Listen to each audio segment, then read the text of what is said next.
Good morning. I'm Mike Peterson with a check of KMA Morning News headlines on this Tuesday. Even with today's technology, human eyes are needed to warn the public of approaching severe weather. Individuals taking on that responsibility assembled in Shenandoah Monday night for the National Weather Service's Storm Spotter training class. Weather Service meteorologist Becky Kern offered a primer on severe weather categories and how to report tornadoes, severe storms, and other information. Kern tells KMA News the Weather Service trains spotters throughout the region, covered through its Valley, Nebraska office. She says having eyes in the ground is important because the Weather Service's radar can't detect everything.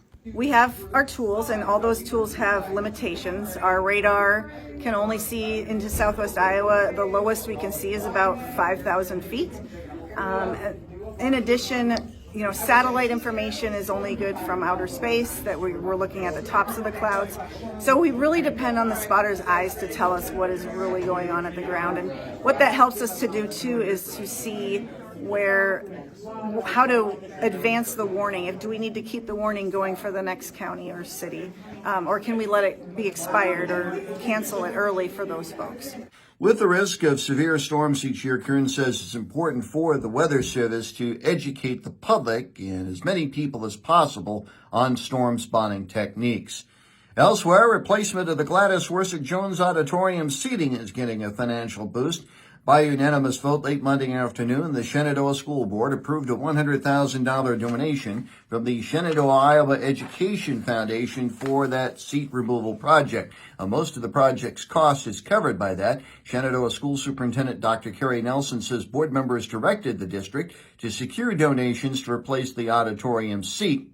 In addition to seats donations, Nelson says area businesses are chipping in as well. KMAland librarians are among those raising concerns over legislation changing how public libraries are operated. Bills introduced in the Iowa House and Senate would impact the role of local library boards. House Study Bill 678 would allow city councils to adopt ordinances applicable to state statutes applied to libraries. Under Senate Study Bill 3168, city councils would assume control over hiring practices for library director.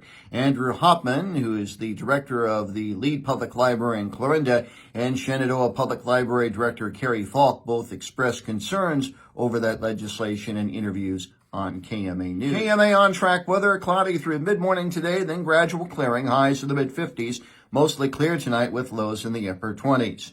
More news at 12:05 and 1:05 this afternoon and 5:05 and 6:05 this evening and online at KMAland.com. Have a good Tuesday. Mike Peterson, so long, my friend.